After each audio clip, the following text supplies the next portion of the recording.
Pink city में PM का दौरा है और लगातार अपडेट दे रहे हैं। आज जो तीसरा दिन है जब पिंक सिटी में पीएम मेहमान है और मेहमान सिर्फ एक मेहमान नवाजी निभाने नहीं आए, वो बहुत खास वजहों के लिए यहां पर है, क्योंकि देश की सुरक्षा को लेकर बहुत बड़ी कॉन्फ्रेंस चल रही है जिसमें देश के सुरक्षा एजेंसियों के तमाम पदाधिकारी मौजूद हैं।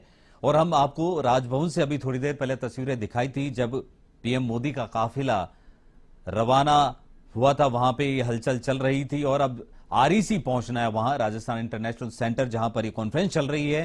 तो हम आपको सीधा लिए चलते हैं आरईसी, जहां पर हमारे संवाददाता सुरेश गोयल मौजूद हैं। सुरेश गोयल का रुख करते हैं और सीधा चलते हैं आरईसी, जहां पर हमारे संवाददाता सुरेश गोयल मौजूद है।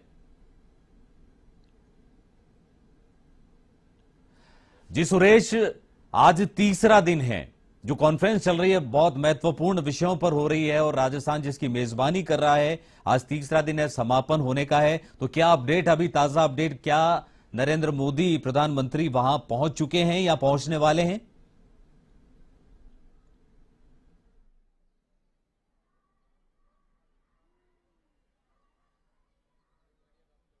जी विक्रम, आपको बता दूं कि है और आज करीब 8 विषयों पर चर्चा होनी है। और अभी आपको मैं वो तस्वीरें दिखा देता हूँ। प्रधानमंत्री नरेंद्र मोदी राजभवन से रवाना हुए थे और ये आरआईसी जो सेंटर है वहाँ प्रधानमंत्री नरेंद्र मोदी है, उनका काफिला है, वो यहाँ पहुँच चुका है। पर इससे पहले अमित शाह और ऐसे अभिजीत डोभाल हैं, वो यहाँ पहुँचे थे। और आप देख सकते हैं कि ये जो आरआईसी सेंटर के जो बाहर है पुलिस का अतिरिक्त जाब्ता है वो लगा हुआ है, एसपीजी के जो कमांडो है यहाँ तैनात है और डॉग स्क्वाड है और तमाम जो सिक्योरिटी है वो यहाँ तैनात की गई है। और प्रधानमंत्री नरेंद्र मोदी का जो काफिला है वो आरआईसी सेंटर पहुंच चुका है। और आज जो 8 विषय हैं उन पर चर्चा होनी है। कल 4 जो सेशन है वो चले, तमाम जो आतंकवाद है, नक्सलवाद है और सबसे जो अहम जो कल जो चर्चा हुई वो साइबर क्राइम को लेकर हुई। जिस प्रकार से साइबर क्राइम जो दिन प्रतिदिन भारत में बढ़ रहा है उसको लेकर जो तमाम जो चर्चाएं हैं वो कल हुई। ह्यूमन ट्रैफिकिंग को लेकर कल चर्चा हुई। तो ऐसे जो तमाम जो सुरक्षा को लेकर जो विषय थे उन पे कल चर्चा हुई। तमाम जो देश के जो आईजी और डीजी हैं उनसे 1-to-1 किया गया। उसके बाद में प्रधानमंत्री नरेंद्र मोदी का संबोधन है वो हुआ। और हमारे साथ हमारे संवाददाता दुर्गेश एन भटनागर हमारे साथ मौजूद हैं। दुर्गेश जी, कल किस प्रकार से जो प्रधानमंत्री नरेंद्र मोदी है, अमित शाह है और तमाम जो देश के आईजी डीजी हैं उनकी कॉन्फ्रेंस हुई, किस प्रकार से कल का दिन रहा और आज क्या कुछ विशेष रहने वाला? देखिए, आज जो है वो जो समापन वाला कार्यक्रम है, सबसे बड़ी बात ये कि 3 दिन का ये था कार्यक्रम।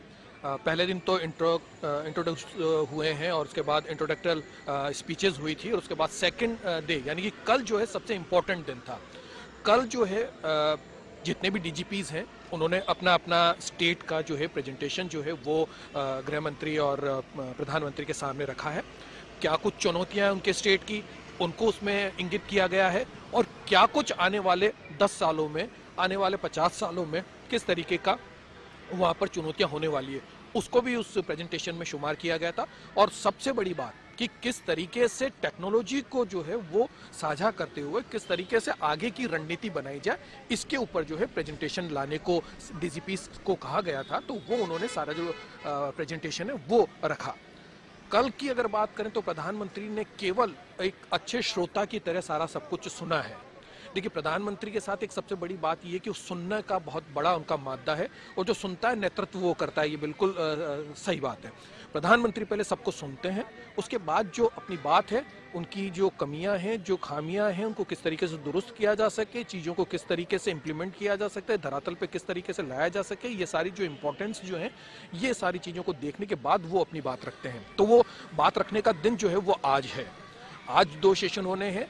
सेकंड हाफ के बाद, लंच के बाद जो है वो स्पीच होने की बात सामने आ रही है। प्रधानमंत्री स्पीच देंगे, उससे पहले जो है वो अजीत डोभाल जो हैं हमारे राष्ट्रीय सुरक्षा सलाहकार, वो जो हैं वो एक बार अपना जो है अपना जो क्या आने वाले समय को लेकर किस तरीके से सुरक्षा व्यवस्था को लेकर इंडिया काम कर रहा है उसके ऊपर एक प्रेजेंटेशन के साथ अपनी बात रखेंगे। और उसके बाद गृह मंत्री अमित शाह जो हैं वो सरकार का जो खाका है, आने वाले सालों के लिए जो खाका है, 2047 तक का जो विकसित भारत बनाने का जो लक्ष्य बीजेपी लेके चल रही है, उसका खाका, उसमें पुलिस या तंत्र किस तरीके से काम करेगा, आंतरिक सुरक्षा को लेकर किस तरीके से व्यवस्थाएं की जाएंगी और किस तरीके से टेक्नोलॉजी का आत्मसात किया जाएगा, इसके ऊपर जो है वो खाका तैयार किया जाएगा और उसको वो प्रेजेंट करेंगे। उसके बाद जो है लंच के बाद जो है वो प्रधानमंत्री की जो स्पीच होगी, समापन स्पीच होगी, और उसके बाद जो है एक सम्मेलन जो है वो खत्म हो जाएगा। देखिए, सबसे बड़ी बात यह है कि इन सारी चीजों में अगर हम देखें तो सीएए एक बहुत बड़ा इंपॉर्टेंट वाला मामला है। देखिए, कोर जो सब्जेक्ट है बीजेपी का वो नागरिकता संशोधन विधेयक को लाना है। उसके ऊपर कवायद कभी से चल रही है, लेकिन अभी तक इंप्लीमेंट नहीं हो पा रहा है।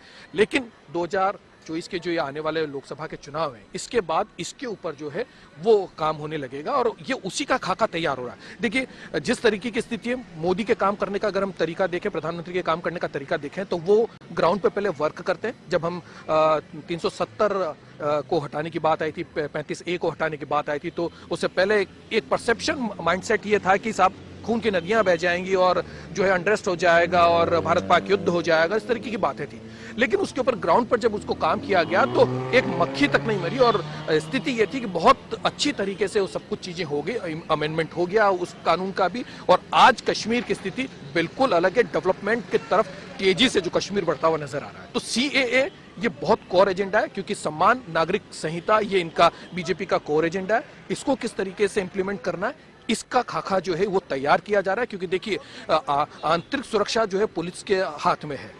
पुलिस किस तरीके से अगर ये बिल अगर वो लेके आते हैं तो उसके बाद किस तरीके की स्थितियां बन सकती है, उसको जो है परखा जा रहा है। और जो है वो ग्राउंड पे जो काम कर रहे हैं लोग बाग, जो पुलिस काम कर रही है, जो डीजीपी काम कर रहे हैं, जो आईजीज काम कर रहे हैं, उनसे इन सब चीजों के लिए सुझाव मांगे जा रहे हैं कि किस तरीके से अगर कुछ होता है तो उसको किस तरीके से संभाला जा सकता है, उसको किस तरीके से इंप्लीमेंट किया जा सकता है।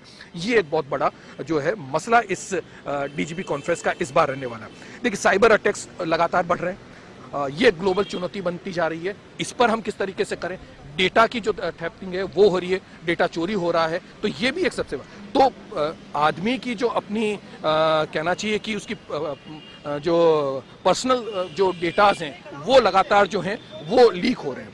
इन पर कैसे पार पाया जाए, और पुलिसिया तंत्र, देखिए क्या अपराध करने का जो तरीका है, मॉडस ऑपरेंटिव वो लगातार बदल गए। हम लगातार ये बात करते आ रहे हैं, जो मॉडस ऑपरेंटिव बदले हैं उसके अंदर हाईटेक हो गए हैं। आजकल जो है वो कनाडा में बैठा हुआ आदमी यहाँ पर जो है वो काम करने लग जाता है, अपराध करने लग जाता है। तो उन सारी चीज़ों को, क्रॉस बॉर्डर जो टेररिज्म बढ़ा है, जो खालिस्तानी हमारे यहाँ पर और ज़्यादा बढ़ने लगे हैं, नक्सलवाद हमारे यहाँ पर, आतंकवाद हमारे यहाँ पर, उसके ऊपर पार पाया गया है। लेकिन और ज़्यादा इफेक्टिवली उसको काम किया जाए। हमारी जो जिन देशों से हम सीमाएं साझा करते हैं, उनके साथ हमारे रिलेशन कब अच्छे बने रहेंगे, जब हमारी ताकत बढ़ेगी। तो पुलिस के साथ साथ जो सिक्योरिटी एजेंसीज हैं उनको भी उतना ही करना पड़ेगा, चाहे बीएसएफ हो, सीआईएसएफ हो, ये सारी जो एजेंसियां हैं इनका भी स्ट्रेंथन होना बहुत जरूरी है। तो इसी सारी चीजों को लेकर ये पूरा जो है खाका तैयार किया जा रहा है। आने वाले 2047 तक किस तरीके से विकसित भारत बनाया जाए, उसके ऊपर कवायद है। तो आज से ही एक एक कदम करके बढ़ना होगा। तो इस कॉन्फ्रेंस का मेन मकसद यही है। जी दुर्गेश, आपने एक चीज सही बोली कि जिस प्रकार से अमित शाह ने, जिस प्रकार से आपने बोला 35A, धारा 365, 70, तो आपने ये चीज आपने सही बोली। और इसका जिक्र प्रधानमंत्री, गृह मंत्री अमित शाह ने जो पहला सेशन जो हुआ, पहला दिन जो कॉन्फ्रेंस का था, उस दिन किया उन्होंने कि 2014 के बाद में सुरक्षा में देखें या और साइबर क्राइम में, तो उसमें सुधार हुआ है। जो ब्रिटिश काल के जो कानून है उन और जो नए जो कानून बनाए गए हैं उनमें सुधार होगा। क्या लगता है कि गृह मंत्री अमित शाह जिस प्रकार से इसका जिक्र किया, तो क्या लगता है कि इस कॉन्फ्रेंस से ये हल निकल के आएगा कि इन सब चीजों में सुधार होगा? बिल्कुल होगा सुधार, बिल्कुल होगा। कारण ये है कि देखिए, आईपीसी को भी वापस से रिवाइव करने की जरूरत है। इंडियन पिनल कोड का जो हमारा कानून बने हुए, वो आज़ादी के टाइम के 1947 के कानून जो हैं उस टाइम के बने। 1950 में हमारा जब संविधान बन के आया तो हमारे पास वही कानून थे। उस समय की स्थितियां अलग थी। उस टाइम पे जो है क्रॉस बॉर्डर टेररिज्म नहीं था। उस समय अगर हम देखें तो इंटर स्टेट कोई इस तरीके की स्थितियां नहीं थी। अगर हम देखें तो उस टाइम आईटी का इतना जमाना नहीं था कि आप कंप्यूटर में बैठ के कुछ भी अपराध को आप कर लें। आप इस तरीके की स्थितियां नहीं थी। चीज़ें बदली है, विकास हुआ है।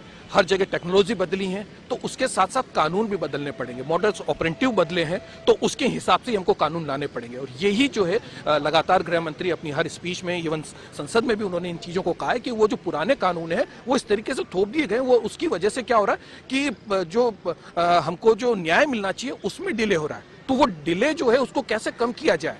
आज जो अपराधी के पास इतने जो हैं वो गलियां हैं, इतने लेकुनाज हैं उनके उन सब चीजों के लेके कि वो आराम से अपराध करके चला जाता है और 20 साल तक जो है वो पुलिस की पकड़ से दूर रहता है, कोर्ट की पकड़ से दूर रहता है। तो कानून के शिकंजे में कैसे आए, अपराधी अपराध करने से पहले डरे, उसको लेकर कानून की जो है वो संशोधन करने की बहुत जरूरत है। तो ये उसी का एक कदम है।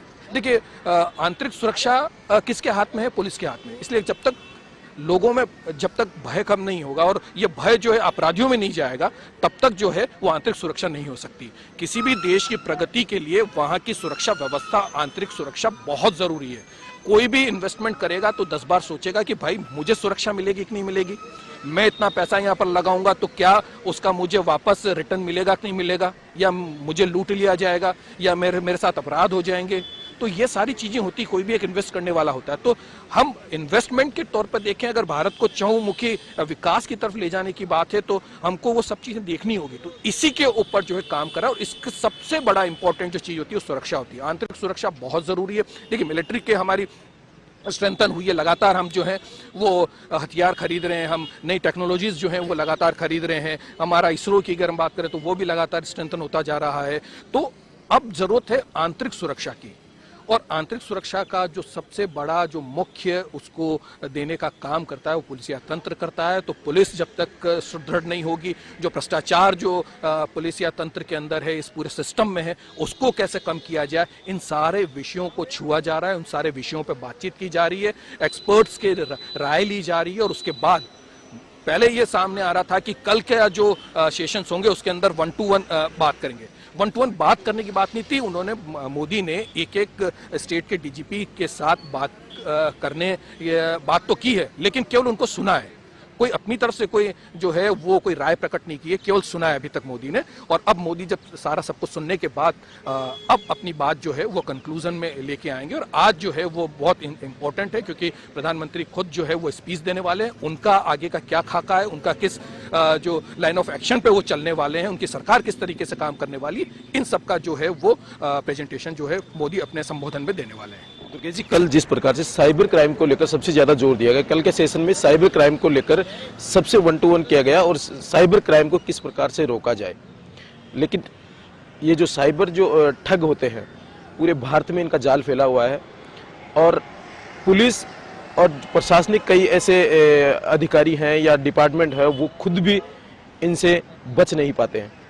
उसको लेकर किस प्रकार? बिल्कुल, मैं आपका इशारा समझ रहा हूँ। आप हनी ट्रैप की बात कर रहे हैं और भी कई तरीके की। देखिए, ये क्रॉस बॉर्डर इस तरीके की भी चीज़ें शुरू आई और पकड़ में भी आई ये सारी चीज़ें, क्योंकि क्या सोशल मीडिया जितना एक्टिव हुआ, सोशल मीडिया में जिस तरीके से बदलाव आए हैं और उसको लेकर भी एक बड़ा जो है चिंता का विषय है। क्योंकि जो आजकल जो क्राइम्स की जो रेट है वो सबसे ज़्यादा जो है वो साइबर क्राइम की बढ़ गई है। तो ऐसे में बहुत ज़रूरत है कि हमारा जो ये पुलिस का तंत्र है उसमें साइबर क्राइम के भी एक्सपर्ट्स हों और उसके ऊपर जो लगातार जिस तरीके की स्थितियां बन रही है उस पर किस तरीके से पार पाया जाए, क्योंकि टेक्नोलॉजी को वो बड़ा करे। हमारे यहाँ पर जो अगर पुलिसिया तंत्र की बात करें या हमारे ऑफिसर्स की बात करें तो वहां पर जो है वो उन टेक्नोलॉजी का उतना उपयोग नहीं हो रहा है।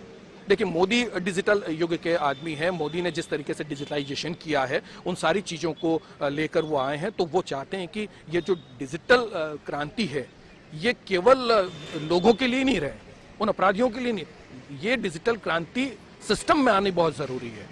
तो पुलिस या तंत्र के अंदर अगर डिजिटल क्रांति नहीं आएगी, जब तक वो डिजिटलाइज नहीं होंगे, जब वो उनसे ज्यादा एक्सपर्ट नहीं होंगे, तब तक चीजें नहीं सुधरेंगी। देखिए, लगातार हम अखबारों में पढ़ते हैं, लगातार मीडिया में हम भी खबर चलाते रहते हैं कि के साथ ठगी हो गई, बैंक से पैसे निकल गए। तो उन सारे तंत्र को कैसे दुरुस्त किया जाए, देखिए इसके लिए बहुत जरूरी है इनका ट्रेनिंग देना। लगातार ट्रेनिंग बहुत जरूरी है और ट्रेनिंग हर लेवल पर देनी। अमित शाह ने भी कहा है लगातार ट्रेनिंग की बहुत जरूरत है। डीजीपी से लेकर एक जो सिपाही है उस तक की ट्रेनिंग लगातार होनी चाहिए। समय के साथ चीजें की बदलाव होना बहुत जरूरी है। तो ट्रेनिंग भी बहुत जरूरी है, क्योंकि जिस समय के साथ अगर हम नहीं बदलेंगे तो हम यही पीछे जो रह गई है पुलिस, वो इसीलिए रह जाती है कि अपराधी अपराध करके चला जाता है और पुलिस ढूंढती रहती है और जो है वो चीजें बहुत लंबी होती जाती है और लिंगर ऑन होता है। तो इसको किस तरीके से जो ठीक किया जाए, जो जैसे ही अगर अपराध हो उसके बाद उसको तुरंत पकड़ा जाए और उसके ऊपर तुरंत कार्रवाई हो। तो ये जो सिस्टम का जो समय का जो बढ़ाव है ना, ये इसको कैसे कम किया जाए, इसकी जो श्रिंक कैसे किया जाए, टाइम का सिंक्राइजेशन कैसे किया जाए, वो बहुत जरूरी है कि उसको कैसे कम किया जाए कि आदमी ने अगर अपराध किया, पहला तो अपराध करे नहीं, और अगर कराए तो उसको तुरंत सजा हो। इसका प्रावधान किस तरीके से किया जा सके ताकि वो नजीर बने कि कोई भी दूसरा अगर उसको देख के अगर अपराधी बनने की कोशिश करे तो 10 बार सोचे। इस सब को लेकर जो है वो खाका तैयार किया जा रहा है।